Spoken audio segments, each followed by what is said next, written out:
Oh my God, I'm so excited. Hi, everybody. Welcome. My name is Allie Simon. I am the Senior Lead of Wellbeing and, hey, Freddie! Wellbeing and Healing at Social Justice Partners. And my role here was really just to offer grounding, but it looks like I'm also here to help usher folks in. Hey, Grace! A little bit of grounding and why we're doing this. I'm supposed to only have 4 minutes, so I got to make this quick. A lot of my role here is to support the team as well as the things that I lead. But I also offer grounding, which in my own world, and some of you I know already here from my Buddhist Dharma community also know we also translate as that is meditation. And part of the reason why that's such a huge part of our work here at SJP is I like to think of it in 3 ways. Is it gives us an opportunity to, 1, transition from one place to the next. As we know, many of us been coming from emails or your desk or your Zoom calls and all of that, and we're now transitioning our way into person. So welcome. The second thing is it gives us the opportunity to kind of just check in with where we are individually, where we are in our bodies, and where your mind is, what's there. And then the third thing is it gives us a little bit of space, a little capacity, is when we allow ourselves space to stop, slow down, ground, be here. We then can actually offer our space for connection and listening. And as we know, we're here to support and to listen to these amazing nonprofit leaders. And so what better way to do that than to create space for ourselves to actually be here to listen to them, right? Boom, there it is.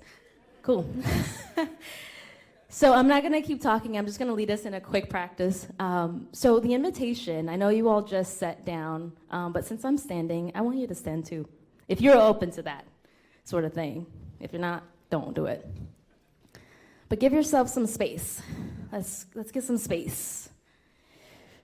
Shake it out, move around a little bit. Don't worry, we're not looking at you, we're looking at ourselves, trying to figure out if anybody's looking at us. Don't worry about it. Nice.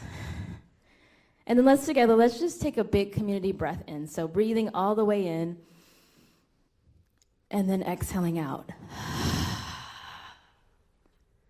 Let's try that a couple more times on your own. I won't control your breath, you can do that on your own. But just breathing in and out a couple of times.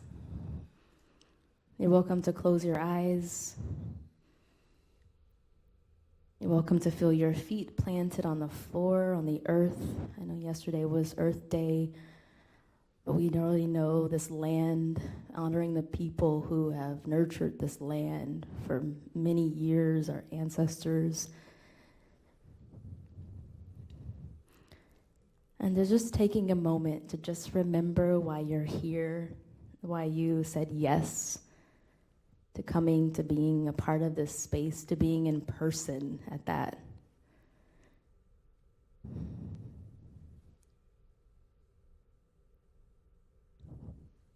Also remembering the lives that are being touched by this work that's being done in this room.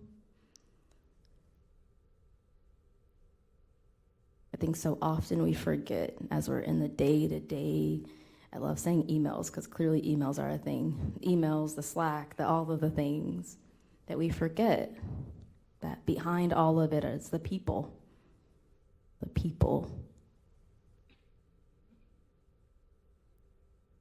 So just coming back and just remembering for yourself your why you're showing up. Why you're being in this space, why you chose to be here. And just to close us in this, I want to take 3 breaths again. But really being mindful, noticing that this is the deepest breath you've taken all day, all week, all year. And on that 3rd breath that you take it for somebody else. Maybe someone who maybe you know is really busy these days. Someone who doesn't have the space or the luxury to be able to just take a breath. Or maybe an ancestor who's no longer here. And then when you're ready, you can begin to open your eyes, maybe look around in the room, maybe give someone a smile, a nod. Beautiful. And you're welcome to have a seat. And I'm going to go ahead and pass it over to Lex, who's going to lead us in a land acknowledgement.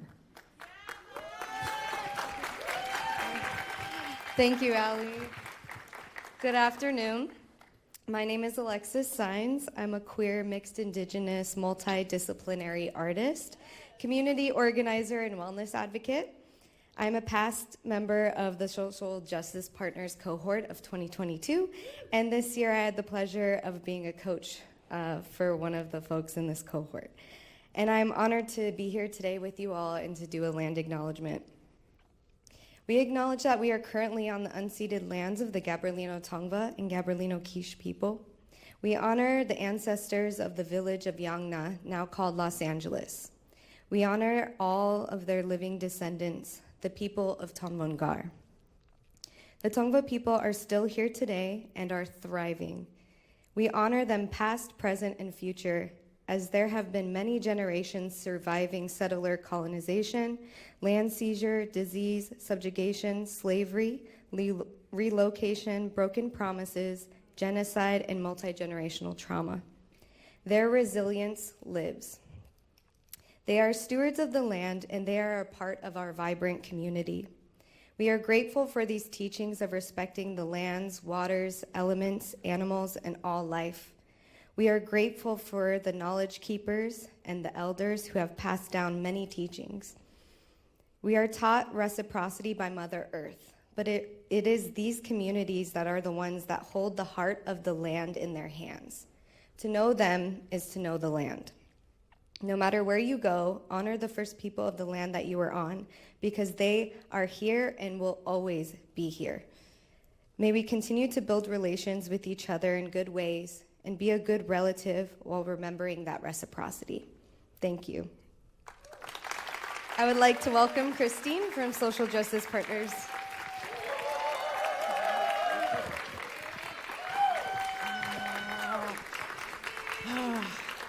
Thank you so much, Allie and Lex, for grounding us in ourselves and on this land. And thank you all so much for being here today. I feel, oh my gosh, just really, really happy to see you all again, to meet many new friends and see old friends. It has been 5 years since we were last together in person for Fast Pitch. And I've been thinking about, how meaningful 5-year timeframes have been in my life. That any time I've been in the midst of reimagining something big, it's been in these 5-year timeframes. And each time, I feel like I learn more deeply this principle from Adrienne Marie Brown of small is all. This idea that what we do in the micro is what ripples out to the macro. Years back, I had the privilege of working with many of the amazing people in this room to create a campaign called Home for Good, which is an initiative to end chronic and veteran homelessness in 5 years. I now realize the hubris of thinking something that complex could be solved in 5 years, and I am in awe of what was created over those 5 years. The systemic transformation was unthinkable at the time. And I think that was possible for 2 reasons. One, I think that 5-year time frame made us think and act radically differently. And 2, we went to the micro. We focused on the interconnectedness of our community, building trust and relationships, and a fabric and this network of the people doing the work on the ground, because small is all. The next 5-year journey started when I arrived here at SJP, which was Social Venture Partners at the time, and we co-created a vision to transform this organization into one that was a partner, a champion, and a home for justice in LA. At the time, we wanted to call ourselves social justice partners, but we knew we wouldn't change the name until it was deeply true of who we are, until justice was part of our DNA. So instead, we set out to create what we call liberatory workplaces. This idea that we would create a work culture that centered belonging and liberation at its core. Because we knew if we wanted to create that for 10 million people in LA, we had to know first that it was possible in our team of 8. So we went on that journey of recreating, of reinventing, of imagining together. And we were focused on that micro once again. We focused because small is all. And I thought at the time, it'll probably take a year or 2. Sure enough, 5 years later, we became Social Justice Partners LA. I want to pause here and recognize the amazing staff and board at SJP who not only make today's event possible, but who make the SJP magic all year round. So I will invite our board and staff to raise your hands. Yeah.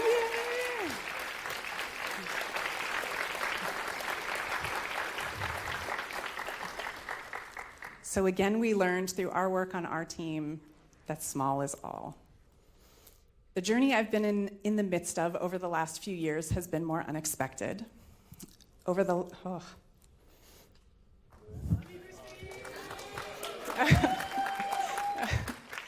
last couple years, my marriage has dissolved, and my ex-wife and I have been on this journey of separation and divorce. And I remember over 20 years ago, when I first came out, the grief and the joy of a life that had no roadmap. At the time, same-sex marriage wasn't legal, and I had so few examples of queer family. So I realize now that somewhere along the way, we replicated that heteronormative, let's survive late-stage capitalism together, nuclear family. We have 2 amazing kids, and we experienced so much joy. And I realized the ways that we turned inward, and we dialed down our connection to community and embraced that white supremacy tenet of individualism. So in that is, again, the grief and the joy of the journey that we've been on. So I'm in one of those blank slate moments again, and I'm still in the thick of it, so I can't tell you what's on the other side of it. But what I do know is that the grief and the joy of a life that has no roadmap is such a gift. And in this moment, that gift is in reimagining family and in reimagining home. And over the last year, I've had the most incredible experiences of family, where my friends, my teammates, my community have become my chosen family. And I think about what my ancestors traded for whiteness, the ways that we disconnected ourselves from our bodies, our hearts, our community, and lost sight of this idea that our liberation is bound up with one another. So that is part of the gift in this moment for me, is to remember all of that.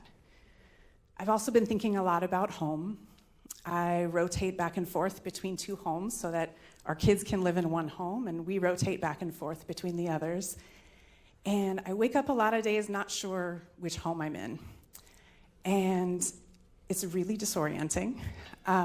And the gift of that, again, has been this reminder to myself that my heart is my home, my body is my home, my people are my home.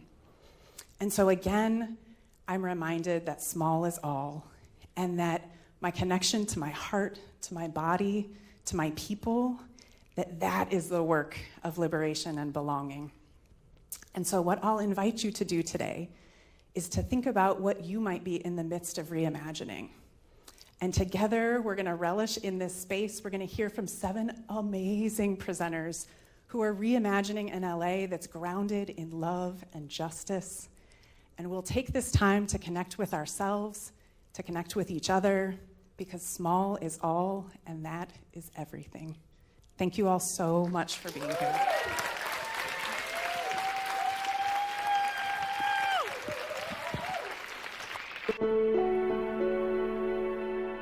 Everything we do is about community. At At Social Justice Partners Los Angeles, we build lasting relationships, and we bridge the power gap to create a more just and loving Los Angeles.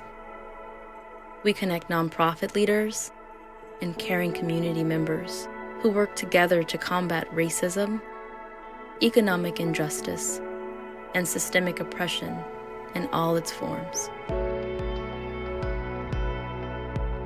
We support efforts to end mass incarceration, homelessness, environmental harm, and so much more. We believe in working towards fostering communities that support the well-being and freedom for all. Partnering with SJPLA means taking the time to hear one another's stories and learn the truths of systemic injustice. It's about building an intersectional community and using our individual and collective power to liberate all people. It's about reimagining a future where all people, especially those who our systems have harmed, are seen, supported, and have the resources they need to not just survive, but to feel free. This is your invitation to show up and be a part of a collective vision. If you've been looking for a way to connect, to learn, to contribute to what you know our city and our world could look like, this community is for you. To find out how you can partner with us, visit sjpla.org. We all have a role to play in this path towards freedom and systemic transformation. At SJPLA, we're here to roll up our sleeves and do the work right alongside you.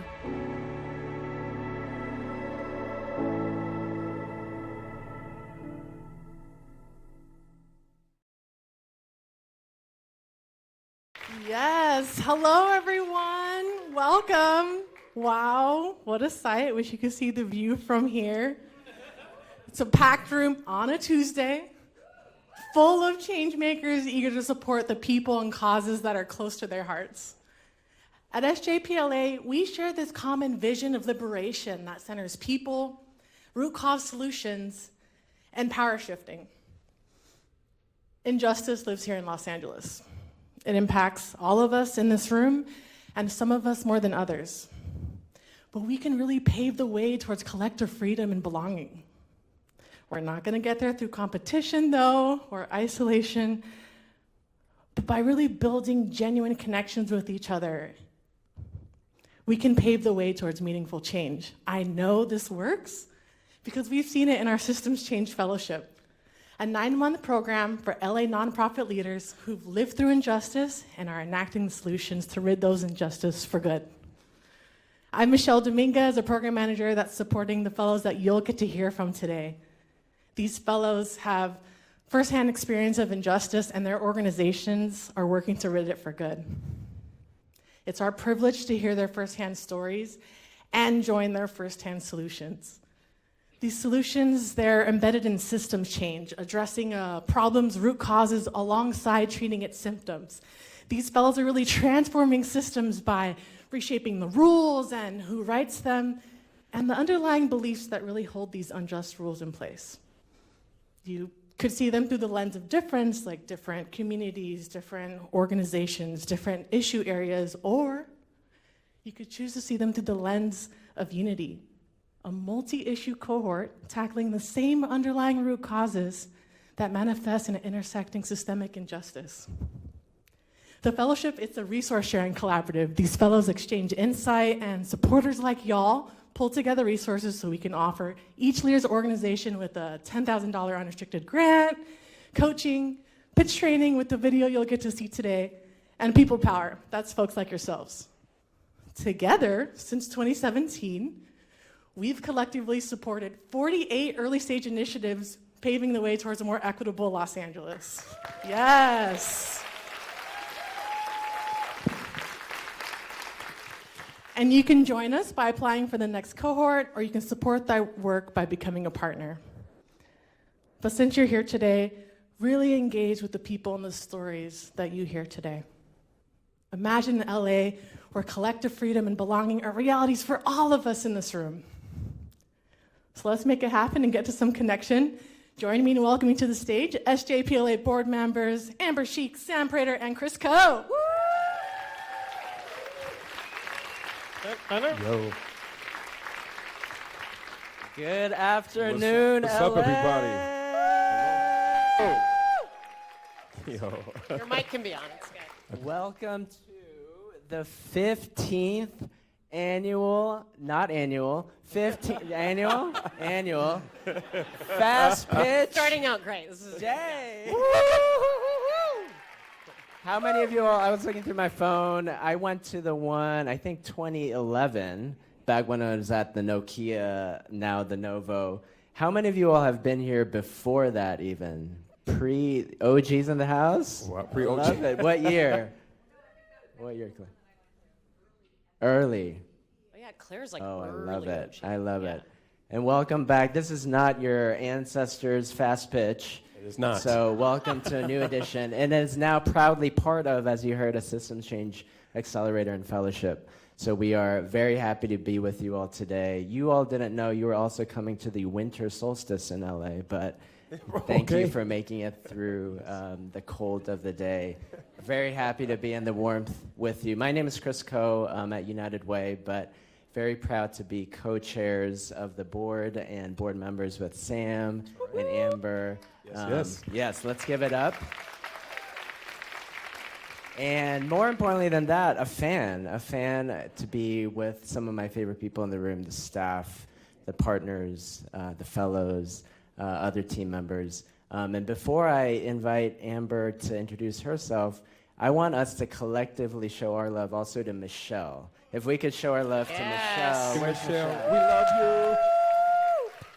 you. Michelle has poured her heart out supporting the amazing people you'll hear today, so want to show our love back to you. But before we go on too long, if you open up your email, the face of Fast Pitch, Oh gosh, yeah, no. Amber. I should get Amber, royalties if for we that photo. we give her I a don't hand look like for that this anymore, Amber by the way. That was shake. like 5 years ago. Okay, hey, hi everyone. I'm Amber Sheik. I've been on the board for 5 years, something like that. I know you're kicking me off soon. I got it. And I've been part of Fast Pitch since I think the first one I coached was 2012. So I see some of our OG folks here too, and thank you for being here because we've gone on a journey as an organization as well. And like you said, the fast pitch of today is not your ancestor, grandma's. I don't know what Welcome to the everyone future. This is the future. It's not that fast pitch. And so what do? I'm Amber Sheik. I am a Chief Impact Officer of Sheik Impact by day. I don't know what I do by night. And some of my team's here. And I've just been so proud to be part of this crew. This room, you people are, this is it. So I just have to say that. Yeah. Sam, who are you? Hey, I'm Sam. I think I don't have my name tag anymore, so I'm not sure. But I'm Sam Prater. I'm the founder of Los Angeles Women Board, where we're focused on ending college student hunger and homelessness. I'm also co-chair of the board with Chris, and I'm happy to be here. I'm also an alum of this program. So the last time, right before we went virtual, I was part of that cohort in 2020. But we're a very relational culture here at SJPLA. You saw it, in the deeply introspective speech that Christine shared and the grounding by Ali. And so we ask questions and we look inward. And part of that is the thing that we do called Question of the Day. So I got a question for you. All ready? And you already know the answer, right? All right, so if you had an idea that could change the world, who is the first person you would tell and why? If you had an idea that could change the world, who's the first person you would tell and why? Chris, do you have an answer to that question? Sharon is going to get some of your answers. The lady in the lavender heels. Yeah, we want 3 people. We can get 3 brave souls to share their answer. And I think Chris is going to start us out Yeah, Chris. first. All right, we're going to model it so you have a time to think about it, although it sounds like you're ready. I think for me, I would want to share it back with the person who inspired that idea for me, which is probably different in each case. But yeah, I think appreciating, because none of our ideas come solely from ourselves. So I'd want to tell that person what they did for me. We love it. I love that. Okay. Tell us your secrets. Yeah, and if you could say your name too. My secret. My name is Molly, and I love this question. What an inspiring question. I would tell Malala because I have, ever since I learned about her, her story is so inspiring to me, and she has made such an incredible impact by fighting for like her dedication to young women educating themselves. And I feel like someone who has that kind of reach and that kind of wisdom is someone who I would want to be connected to. And I feel like she has a very strong social media presence. Amazing. Super We helpful. love that. Okay, someone else. We got Sharon, one I over see someone over here. here. Yeah. Hello, all. I am Rachel. I'm from Architecture and Advocacy. Hey, Rachel. And I feel like if I were to tell a person, not that I have one, but I would tell like my enemy or like the person that I have like, the person that disagrees with me the most, because I feel like if I want to spark change, it's not just with people who agree with me, but people who also don't. Ooh, plot twist. I like that. So I don't know. I feel like change involves all of us, and sometimes it could be hard, but that's why it's worth it. I love that. I didn't know where that was going at love first, but that. then I like where that ended. Thank you so much. One more. One more. Okay, great. I was going to call on people if it got bad. Running in the lavender heels. Very good. Hi, my name is Tracy Porter. I am with the Social Impact Center. I have a lot of ideas I know that can change the world, but the one person that I would tell would be myself. Ooh. To convince myself that I can change the world. Oh, come on. I love Yes, that. we can. Si se puede. We love that. I love that. Well, today's speakers have ideas that are going to change LA and hopefully the world. And even though we may not be the first person that they've told, because they've been practicing the pitches, I think we're on the early side for many. This is really important. I have to say this too. So I've been part of this group since 2012. And one of the reasons I come back every year and I dedicate time and resources to this is I truly believe that if we create more rooms like this, everything will be better. 100%. And I want you to spend time today in that. Like, take it in, like, relish it, breathe it in, go spend time together afterwards, make friends. I guarantee you the people you meet in this room are with you on this. And if you all just take up a little more space, we're going to be okay. So we're going to listen to these 7 amazing pitches today, but remember that too, because it's the space. The space is the magic too. So. Mm-hmm. So, are you all ready for the pitches? We are going to try something a little bit different today. So we're going to have each member of the accelerator introduce their next member, right? So we're going to all resist the collective urge to compare pitches with each other and really also, like you said, Amber, like sit in the importance and beauty of each one in and of itself. And our amazing pitchers are going to model that also by celebrating one another. They're going to introduce the next person and give it up. They're going to introduce a video of the next person. Plot twist. Because, sometimes when you're like, I feel like I've seen that person before, you're going to have many moments that you're going to see them on video first, and then you're going to see the real-life version of it, so you'll have double the wonder and the beauty of it. Yes. Are you all ready for that? We are. So if you will join me, so each and every person, when they come up, if you will join us when that next person comes up in all of your love and celebration and support, we're going to start with a unity clap to get our first presenter up, Mr. Godfrey Plata. Let's start with Godfrey! Woo!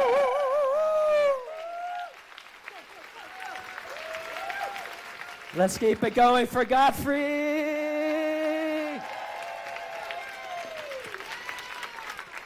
Hi, everybody. My name is Godfrey. My pronouns are he, him. I'm the deputy director at LA Forward Institute. You'll find out about it later. And I am so excited for you to meet my cohort mates who are all sitting here in the front row. And our first video you're going to watch is from Kianna Armstrong at Architecture and Advocacy. The first time I met Kianna was during the Zoom-based interview for our cohort. We were placed in the same breakout room to get to know each other's work, and I was immediately obsessed.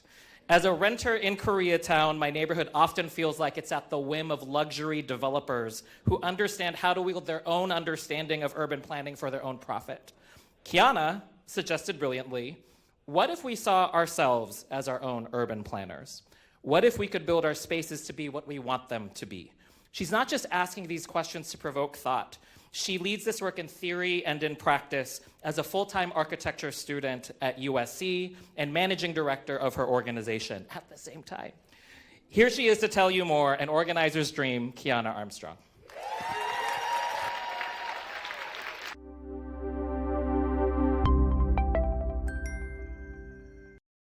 Growing up, my family and I would pile into a car and drive to my Auntie Danielle's house for football Sunday. We'd set up huge white tents from the driveway to the backyard, fire up the grill with hamburgers and hot dogs, and invite the whole neighborhood to join us. In those moments, my auntie's backyard transformed into a community center, and our neighbors became like family. Design is a powerful tool. The truth is, the design of where you live can determine how you feel in that space. Having the ability to transform your physical space into a welcoming, safe, and nourishing environment is essential for living healthy lives. However, there's a communication gap between architects and residents. Most residents lack the support to convert their ideas into potential structures, while many architecture firms struggle to involve residents in their design process. As a result, many communities are left without communal gathering spaces, access to healthy food, and other necessary resources to thrive. Imagine the possibilities if every community possessed the agency to transform their neighborhood. My name is Kianna Armstrong. I'm a college student studying architecture and co-founder and managing director of Architecture and Advocacy. At Architecture and Advocacy, we believe everyone, not just trained architects, should have a hand in designing their homes, businesses, and neighborhoods. In our architecture workshops, residents are equipped with this power for the first time. They sketch floor plans of community gardens, create mind maps of their commute to work, and imagine supportive structures for their families. One supportive structure was imagined by Gabriela, a high school student determined to create opportunities for Latina artists like herself to be proudly represented. To accomplish this, she sketched the floor plan of an art museum that would display artwork of people that looked like her. Architecture and Advocacy helped Gabriela make her dream into a reality.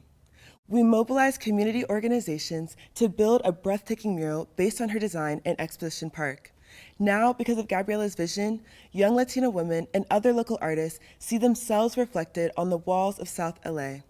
This mural is the first step towards building a Los Angeles that truly supports the needs and desires of its residents. The next step is to bridge the gap between the architecture industry and communities to create permanent neighborhood responsive resources. We are asking for $150,000 to expand our architecture workshop programs to construction projects across the city. We will help residents translate their needs into large-scale construction projects like schools, community centers, housing developments, and more. Residents will have the ability to transform their neighborhoods into welcoming, safe, and nourishing environments, just like my auntie's home. Together, we can reshape the narrative of our neighborhoods because everyone deserves a community that nurtures their needs, supports them in their endeavors, and embraces them like family.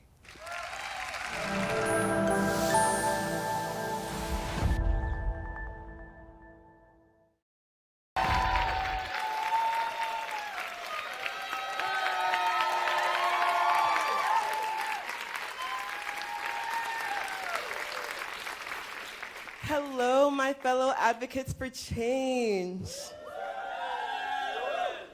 Today, it is my absolute pleasure to introduce a true champion in the fight for food equity, Alba Velasquez.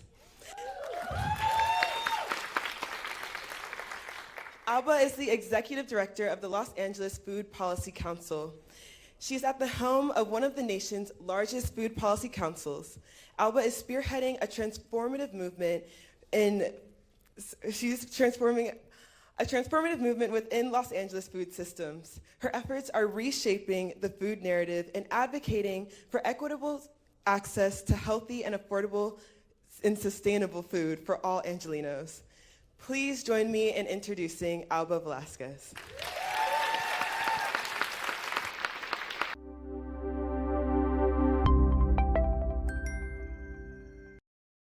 Imagine this. You just finished a grueling 14-hour workday, and the crushing news of a layoff hits you.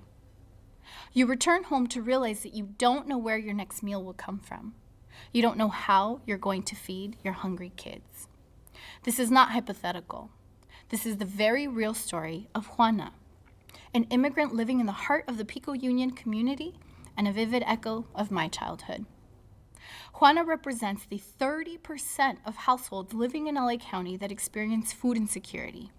40% of these households have children in them. Like Juana, I too am an immigrant, a Salvadoran refugee that came to this country at the age of 2. I've lived through the ripple effects of a layoff in my own family. Growing up in a low-income community, I felt the sting of hunger and the frustration of limited access to fresh, affordable food and the fear of an uncertain future. I am Alba Velasquez, Executive Director of Los Angeles Food Policy Council, a collective impact organization dedicated to catalyzing, coordinating, and connecting groups and individuals across the LA region who are committed to ensuring that food is not just a necessity, but a right. Did you know that California produces enough food to feed our entire nation? Yet shockingly, it also harbors the largest number of food insecure individuals and families in the entire country. We are at the forefront of addressing this challenge. We're building a community rooted in dignity, health, and social equity. Our mission extends beyond food access. We're empowering Angelenos to lead the charge towards a fair and sustainable food system. Our Food Leaders Lab program has set the stage. We train participants with the knowledge to reshape our food landscape. These visionaries have led transformative projects, from enhancing CalFresh retail options through policy advocacy to founding food distribution initiatives like Polo's Pantry, directly impacting food access and fostering community building. Here's how you can help. With a strategic investment of $500,000, we can expand our Food Leaders Lab program to train an additional 50 community members to become catalysts for change. It's fuel for a movement, echoing the resilience and hope in Juana's story and my own. From a child in a struggling household to now leading one of the largest food policy councils in the nation. Together, we'll build a lasting legacy of health, equity, and sustainability for future generations. Thank you.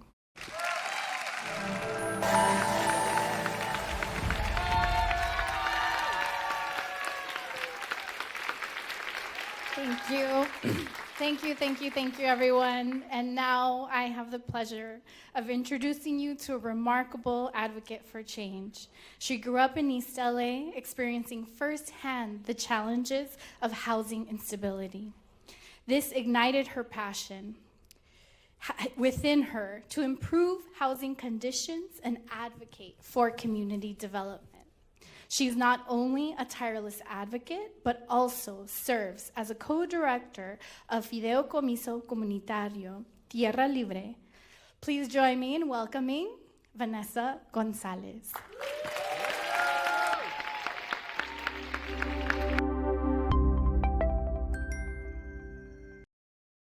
We are experiencing a historical housing crisis that is deeply rooted in land use policies that have shown no mercy to BIPOC communities. This intentional disinvestment has created blighted apartment buildings where no one should have to live in. One of our members, Erica, lives in a building with severe maintenance issues. There has been no running electricity or gas in her unit for almost 2 years. I can relate to Erica. I often question why we had settled for unlivable housing conditions at the expense of cheap rent, but at the cost of our health. My name is Vanessa Gonzalez. I am the co-director of Fideicomiso Comunitario, Tierra, Libre. Our organization was formed by poor working-class immigrant women struggling with housing insecurity in Boyle Heights. We have seen our community struggle with displacement caused by gentrification because real estate developers and investors see our homes as resellable commodities. Our organization has a deep commitment to building tenant power and ensuring permanent, dignified, affordable housing. Community land trusts are a key solution to the housing crisis. The Los Angeles County Community Land Trust Partnership Program provided us the opportunity to remove the Simmons building off the speculative housing market. Together, in partnership with Little Tokyo Service Center, we fixed years of maintenance work, and now 11 families have a livable, dignified, affordable home in East Los Angeles. We hope to do this for Erica and many others experiencing harsh living conditions. By 2030, it is estimated that corporate landlords will own 40% of the nation's housing stock. We must look into creative models of housing preservation to prevent tenant displacement and prevent irresponsible landlords that do not ensure a livable environment for their tenants. We are asking for $1 million. This investment will allow our organization to continue our work in the housing justice field. I am very passionate about this work because of my lived experience. I now live in a safe, cozy apartment. I want this for everyone. I want everyone to have a home free of mold, where there's no leaking roofs, and it's not bug infested.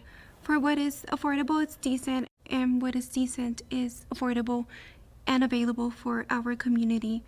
Safe, permanent, affordable housing is a human right.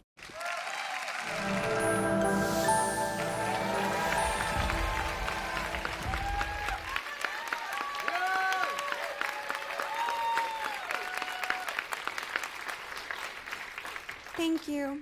I have the privilege to introduce Florence, born in Ghana that now calls Pasadena their home. A passionate organizer with Pasadenans Organizing for Progress that has been at the forefront, reshaping policies, challenging biases, and transforming mindsets for a more inclusive community. Here's Florence.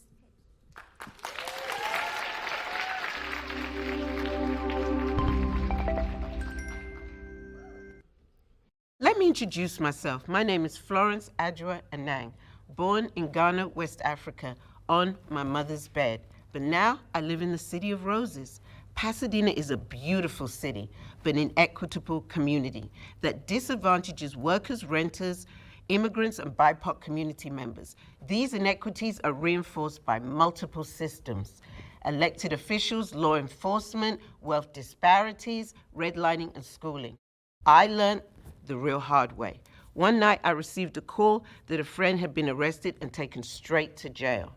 This prison journey lasted close to 1 month. Community wrapped themselves around me, got a lawyer pro bono that stepped into the judicial system to find out the charges were to instill fear and were false from the very beginning. The judge released them immediately. Organizing started here. Pasadena's Organizing for Progress was formed in 2014. Our strength is we pivot. As issues arise, we create strategies, campaigns, and build relationships. In 2016, our campaign for the minimum wage of $15 was adopted by our city council unanimously, a battle the community won. We raise organizers from within our community, like Julieta, a single mother who became a voice for the parents at Madison Elementary. When the district and the principal wanted to close down the only walk-to school in the district, even calling ICE on parents, Julieta learned to roar deeply. She came on the POP board, received trainings, spoke at city council with elected officials, and now she is the first wage enforcer for the city of Pasadena. She has retrieved in the past 3 years over 300,000 back to workers. She now sits at the table as a Northwest Commissioner. Like myself, who is now a Pasadena Police Oversight Commissioner on the Metro Public Safety Advisory Committee and an executive member for the NAACP Pasadena branch. Pasadena's Organizing for Progress mission is to raise 5 part-time organizers who will learn to pivot, address, educate, and campaign injustice issues that arise in our community. This 3-year investment is at a cost of $920,000. Yep, $920,000.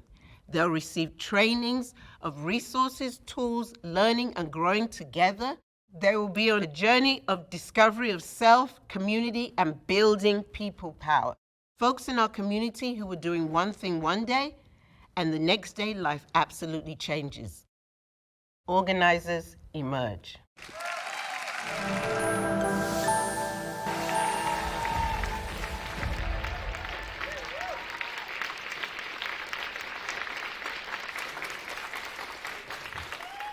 Yep, I love that. Go Florence.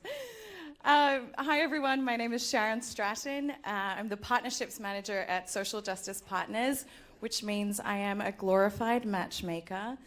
I have the distinct privilege of serving as a bridge between our community of supporters and our wonderful cohort leaders who you're hearing from today. Even though I have watched these pitches evolve over the last 10 weeks, I'm still just so struck by how incredible they are. And I wanted to reflect back to you all that these incredible stories are the result of a 10-week intensive training process that wouldn't be possible without incredible coaches who volunteer their time, who give about 30 hours over 2 months. They come to bi-weekly workshops. They provide mentorship and coaching partnership in between sessions. So I want to take a moment to acknowledge these really, really generous, amazing coaches. If you could all stand up, our SJP fast pitch coaches. Yeah. Oh, sorry, our fast pitch coaches. Our fast pitch coaches. And if we can just send them so, so much appreciation for their partnership.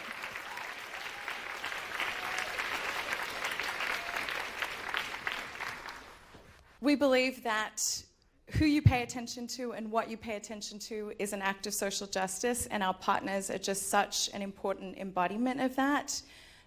So I'm also excited to introduce one of our wonderful coaches, Grace Bentley, who I've had the privilege of knowing for 7 years. Please welcome Grace. Thanks, Sharon. Hey, y'all. I'm gonna read, okay? I can honestly say that I have not been committed to many things for 7 consecutive years. That includes jobs and romantic relationships. But with SJPLA, the past 7 years have soared by faster than even I realized. I'm looking forward to the next, oops, what happened? Sorry. I'm always looking forward to the next fast pitch after the year is over. So I'm going to share my origin story of becoming a coach and a partner at this organization, which sort of coincides with SJP's origin story, as it is now, not your ancestors' SJP, the new one. New booty. Okay, so before I get into it, I just want to say I got very lucky this year because I got to coach Felicia Carbajal from the Social Impact Center. So holler at me for money. And actually, Felicia is a person that I've been lucky to interact with in a whole other situation, whole other timeline, and that's just how SJP is. We reconnected here. The reason I bring that up, though, is because I also have a criminal record, which the population served by Social Impact Center, you'll hear. And so I'm also a social worker, right? So in 2017, I was enrolled in USC's MSW program, and we had to do an internship. My experience attempting to get a social work internship was very triggering, fruitless, and frustrating because of my record. After 3 rejections, I learned pretty quickly that having a criminal record was 100% going to impact my experience as a social worker. So luckily, the coordinator I'd been working with found this tiny little nonprofit called Social Venture Partners Los Angeles. And when I went to the interview, Christine asked me specifically how I felt about dismantling white supremacy in the philanthropic sector. And I confirmed my desire to dismantle white supremacy in all sectors. And a match was made, okay? Yes. So SJP wasn't concerned with my criminal history. And it was just clear to them that I had what it took to successfully complete an internship based on my set of skills and my passion for social justice. So my beginning with SJPLA was also Allie's and Sharon's and Christine's. Christine had just become the organization's ED and had just hired her team, and it was really beautiful to be a part of something new and with so much potential to do such incredible things for Los Angeles. As we were preparing for our first version of Fast Pitch at the E-Bell, very fancy, Christine invited me to coach. I was honored as an intern to be given this opportunity and a little bit shocked that Christine saw something in me that I had yet to see. Through the coaching experience, I quickly learned more about my natural gifts, strengths, skills, and areas for growth. And it was in a new capacity in this really safe space that SJP creates, where exploration is encouraged. I met so many amazing people. Hi, y'all. Hi, I love y'all.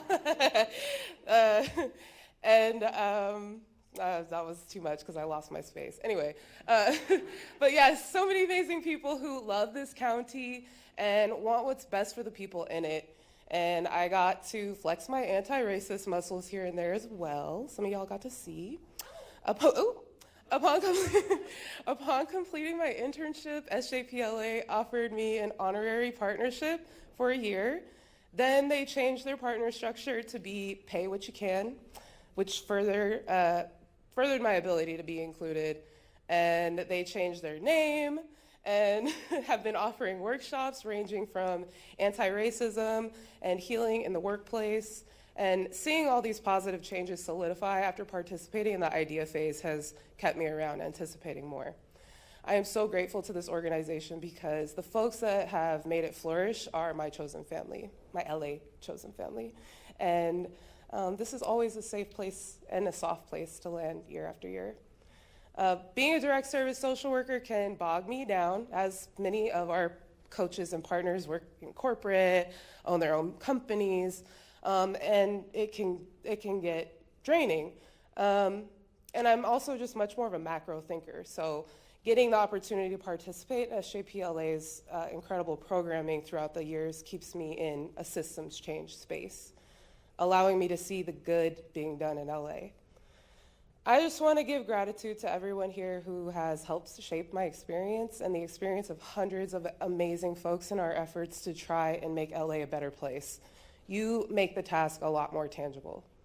And if you came here today and thought, wow, I really wish I could be a part of something like this, please do not hesitate to reach out to an SJPLA staff, partner, coach, before leaving today and ask us about becoming a partner or coach. All are welcome, and you will learn all the new things about yourself, meet amazing humans who most likely will become your friends. And here at SJP, the focus is social justice, and social justice is for everyone. Thank you.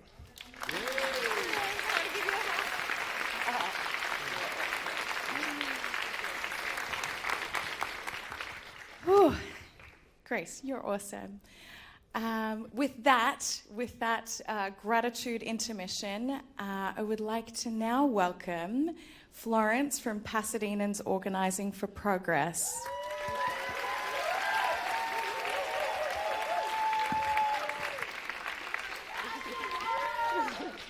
Hey everybody, I want to very honored to introduce Petrona Garcia from the Kids City Hope Place. She's at the forefront of empowering first-generation students of color through education and activism, and she wants to be breaking cycles of generational trauma. But just getting to know her, she's going to do a heck of a lot more. You'll see.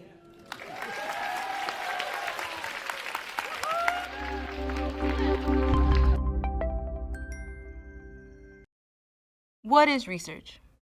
Who is a researcher? And who does research impact? For many of you, imagery of professors, institutions, or inaccessible digital libraries comes to mind. But how often do you associate research with self-discovery, liberation, or action? Research has fundamentally changed the trajectory of my life. In every space I enter, I proclaim my indigenous identity, that I'm Maya Chuan Kanhoban. As a high school student, I could have never imagined the strong culture pride I carry now. I attribute this to one night in college when I decided to research my parents' hometown, San Mateo Ixtatan, on the UC Library database. Countless articles emerged, and I finally felt seen. I had never seen myself, my people, or my story reflected in academia before. This led me to wonder the purpose of research. At Kid City, we are transforming the traditional academic research system from one that has been historically about extracting information from BIPOC communities to one that centers self-discovery, inclusivity, and action. I'm Petrona, and I facilitate our youth research program. Our innovative program centers youth at every stage. We initiate our process by asking youth to reflect introspectively on their lived experiences and identities. This sparks their curiosity to delve deeper in research. Our students then select the topic and utilize research tools to generate findings. These findings become foundational to creating community projects and initiatives, ultimately creating transformational research-backed action. In 2023, our students selected homelessness as their research focus. Their findings led to the creation of a digital map to enhance community access to temporary housing, free food, and low-cost recreation activities. Our program is also transformational for every student. Each student experiences a renewed sense of pride and empowerment, just like I did seeing myself reflected in research. Liz, a previous participant, shares how our program gave her the ability to liberate herself from patriarchal ideals. In her own words, she shares how she finally let go of the stigma and fear associated with being loud and proud. At Kid City, research is liberation on a personal, communal, and societal level. And that is why we're seeking $200,000 to expand our research program to a 2-year-long research project, with a cohort of 10 students are receiving scholarships. We hope to develop partnerships with local universities to bridge the gap between youth, academia, and their communities. Support the next generation of LA social justice leaders. Invest in research rooted in liberation, not exploitation.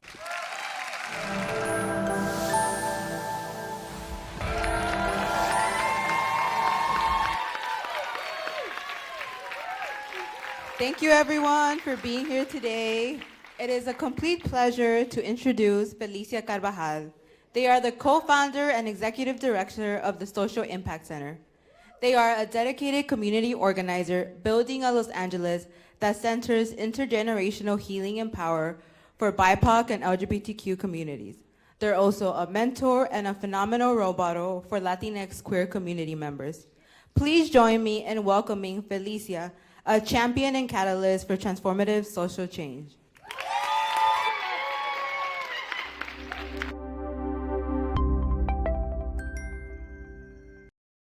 Did you know nearly 1 million working-age individuals in LA, almost 13% of our population have felony convictions? Over half enter the criminal legal system living at or below the poverty level, perpetuating the prison to poverty cycle. Expungement, or record clearing, is one tool to end this systemic harm. I'm Felicia Carbajal, Executive Director of the Social Impact Center. As a queer, Latinx, abolitionist, drug war and violent crime survivor, I was once among the million before my 25-year-old conviction was expunged. Growing up in intergenerational poverty, I didn't know I was poor. I didn't understand how the justice system was impacting people like me from communities like mine, or that I would become a statistic too. At the Social Impact Center, we empower criminalized BIPOC and LGBTQ+ community members through stigma-free organizing, mutual aid, education, storytelling, and community building. Since our launch in 2019, the Social Impact Center has trained organizers nationwide and helped expunge records for tens of thousands. Our expungement program tackles the burdensome process imposed by a punitive system that restricts the lives of formerly incarcerated people, hindering employment, housing, mental health, and upward mobility.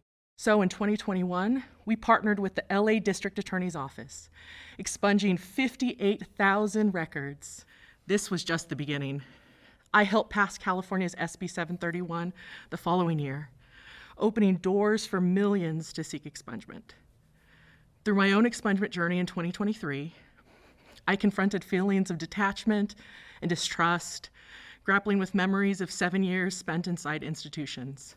It made me wonder, were others experiencing similar emotions?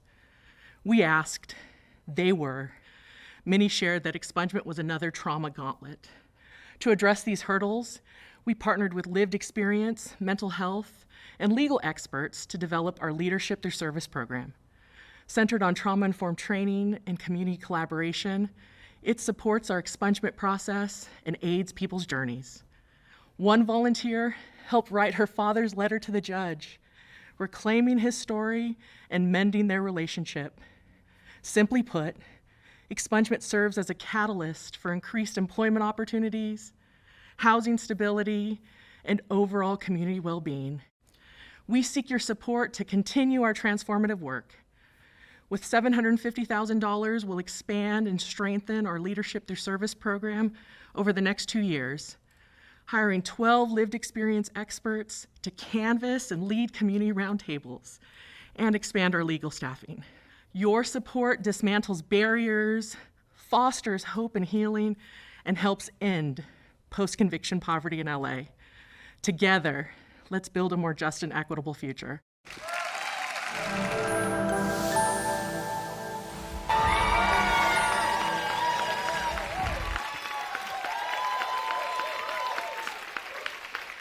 Good afternoon.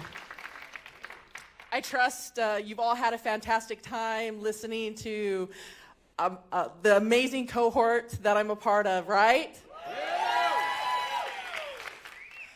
On behalf of this year's cohort, we want to thank the amazing staff at SJPLA for pouring into us, our coaches for holding us up, Grace, Christina,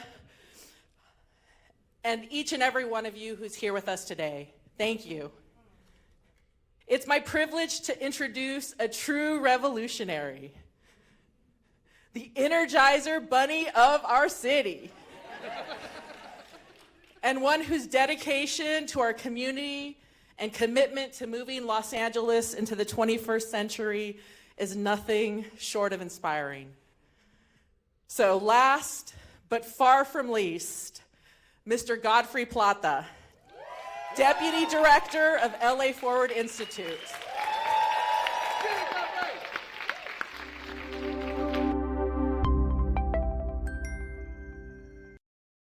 We the people. These words were never meant for me, a queer Filipino immigrant.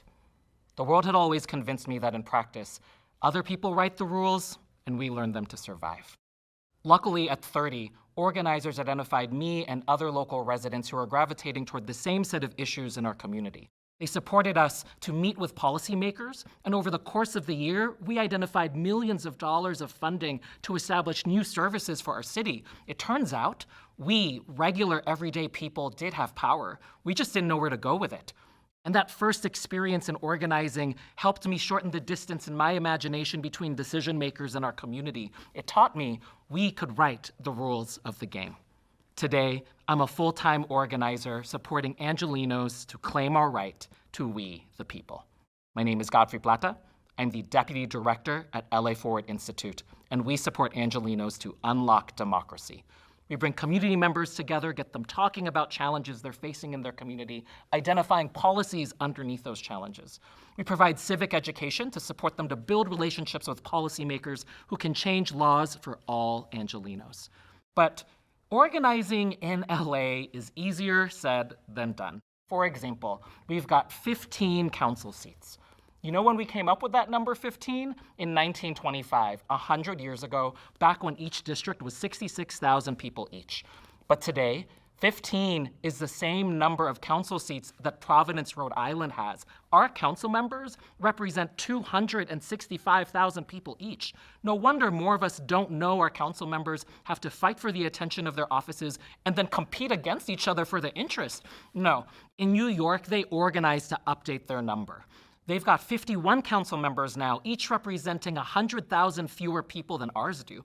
But in LA, we're hanging on to the highest ratio of residents to representatives in the nation. It is time for us to bring our governance structure back into the 21st century.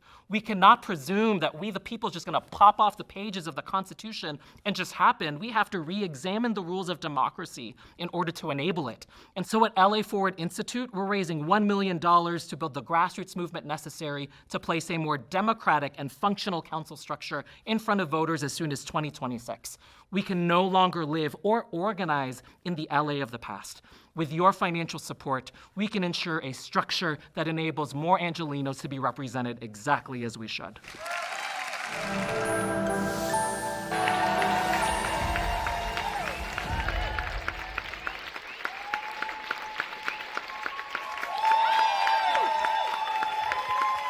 Amazing. Yo. Oh, come on. I mean, Give it up, give it up, give it up. Get on your feet. Give it up for this group. come over here to get out of the way. I mean, my God, my gosh. Wow. Yes, yes. Are you inspired?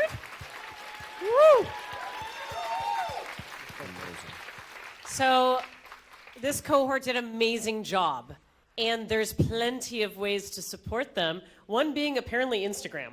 Instagram's the way these days to support everyone. So please, number one, thank you for them sharing their stories, but themselves. This takes a lot to share this much of yourself in front of these folks and all the other ways this video is going to be used. So it's amazing.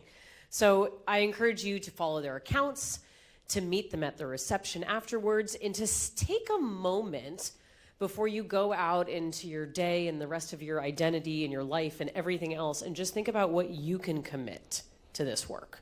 What is that? What do you have? Is it time? Is it resources? Is it love? Is it attention? Is it an Instagram account? Whatever it is. I know personally, I commit to sharing my time and my team's time, and honestly, we'll be investing in all of these organizations, just something. And I encourage you to think of that too. What is it? Yeah. Should we allow them to go sit down for a I think you moment? should, yeah. Because they're going to attack you afterwards with love and support. Yeah, give it up one more time for this amazing cohort.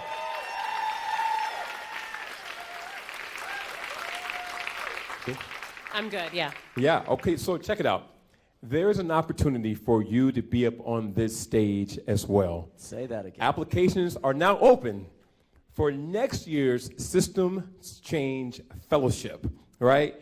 And the folks who will participate in that fellowship will also be on this stage, perhaps not the same place, but same time of the year next year. And as an alum, I sat in the seat that you were sitting in back in 2019, and I remember watching the pitches and being so inspired. And I said to the person who invited me, I'm going to be on that stage next year, right? And at the time, you know, the idea that I had to change LA was just an idea, right? And then sure enough, I manifested that thing and ended up on that stage the next year. And so somebody out there is having that same experience right now thanks to your incredible stories, y'all. So thank you for a job well done. And from what I understand, you all just saw this video for the first time today, right? Wow.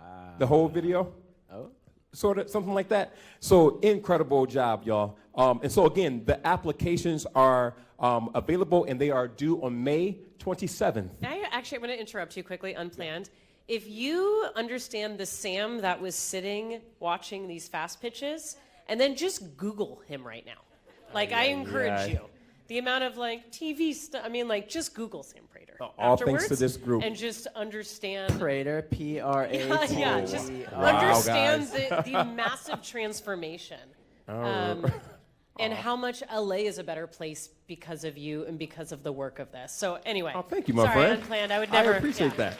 I receive it. Mm-hmm. But also thanks to this incredible community called SJP LA. And so, again, if you were inspired like I was and you're sitting in this room, or if you're watching the replay of this moment, I will encourage you, please submit your application. So if you know someone who has an early stage initiative, right? Or you yourself has an early stage initiative, please apply.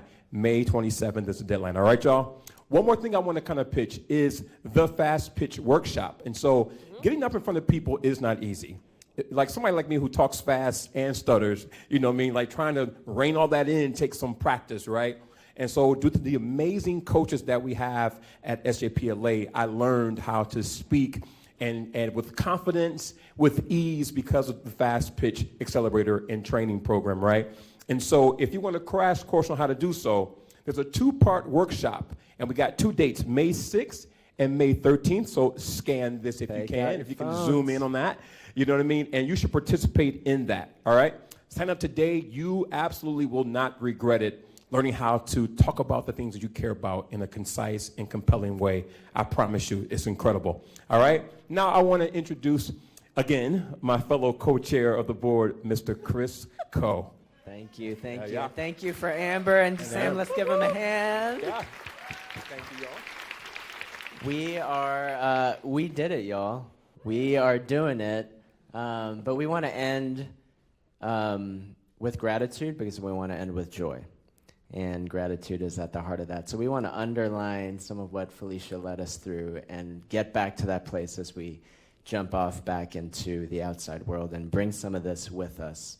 So I want to start by, this is an addition to the list I was given, but if we could have this SJP team first stand up, if you could join us, SJP team, every single one of you. Stand up, y'all. If we could stand and appreciate the team at Social Justice Partners LA. Let's give them and if you will stay standing. Oh, and stay standing. Because this is not only about just lifting ourselves up, it is about standing with our cohort members today. And this is us standing in solidarity with everyone you heard of. So next, I want to ask our coaches to stand back up. Coaches, and let's give our coaches a hand again. Thank you for investing your skills, but most importantly, your love and your passion and your support for all of our cohort members and our participants going through this. Next, I want to appreciate all of the sponsors. If you will stand up, sponsors, don't be shy. If you will stand up on your feet. And sponsors not only for Fast Pitch, but the Systems Change Fellowship that this is a part of. This is a milestone moment. I need the coaches back on your feet because we're going to keep standing and we're going to join in solidarity. Chris isn't going to let us go until we're going to keep standing. Thank you to the host committee. Host committee, where are you all at? Host committee, stand up. Thank you for this moment. Thank you for helping organize this space and being back with us. Thank you for the creative team, the beautiful videos that you saw today. Who loved the videos? I did. Thank you, creative team, for making these beautiful videos possible. And last but not least, I am going to ask you all to stand all to your feet. Everyone who came here today, this event was for us together. This would not have been possible without you. Thank you for taking the time. Yes. And last but not least, our cohort members, if you could come back on stage. Come on up, cohort. Let's go. Give it up, give it up. Come back on stage. Come back up. One last moment. Let's show them our love again. Cohort members. One more round of applause to our cohort members. Woo! That's right. Let's get that photo. We stand with you all, not only in this moment, but if you look at this room, we want to stand with you going back into that work. We support you. Thank you for leading us to bring this love and energy back into that space. So please join us. Please say hello. Don't leave without at least getting to say thank you and appreciating them out in the lobby. Let's make this event, let's turn it back into a community. Let's see you all out there. Thank you all for coming. See you next year. Thank you. Love you all. Thank you.